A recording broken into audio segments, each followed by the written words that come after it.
Sponsored by Black Magic Design, the world's highest quality products for the feature film, post and broadcast industries. blackmagicdesign.com.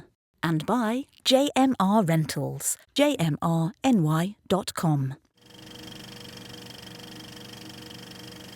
The first film that I watched was called Breathing In. It's a South African film from director Hako Bauer. When I got the list and I was looking through all the possibilities, I front-loaded foreign horror films. I find foreign horror films often can take us to places that American audiences aren't quite ready to go to yet. So I started with a South African horror film. This is based on a stage play by Reza DeWet called Breathing In as well. As it was a stage play, it mostly takes place in one area. But once you translate that to film, you often have to vary that location so that things don't get boring. What I really liked that Hako Bauer did was he explored the space outside of the main setting, in this case, a small cabin in the middle of war-torn country, by basically elevating the darkness. So you'll see terrifying eyes poking out of the darkness. You'll see things that make your skin crawl, that push you back into the house.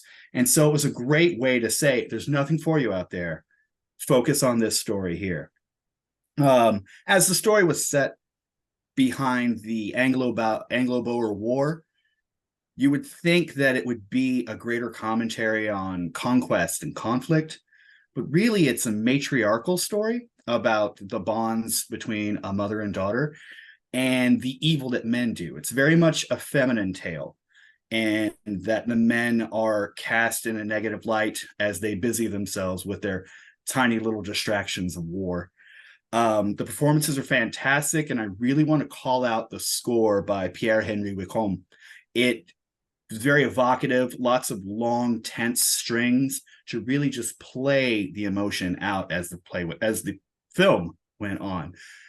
So kudos to this movie. I don't think it's going to get a great cult following, but from a technical standpoint, very good film. I'm always surprised when I see like some foreign films, because often you don't know the actors, so you just really see them as that character, and it's even more suspenseful. It's even more frightening because you don't have to suspend your disbelief as much because it's a movie star that you recognize, kind of thing. I would very much agree with that. And I will say to those who are frightened of foreign films, this film is filmed in English because it takes place in South Africa, so all the characters spoke English.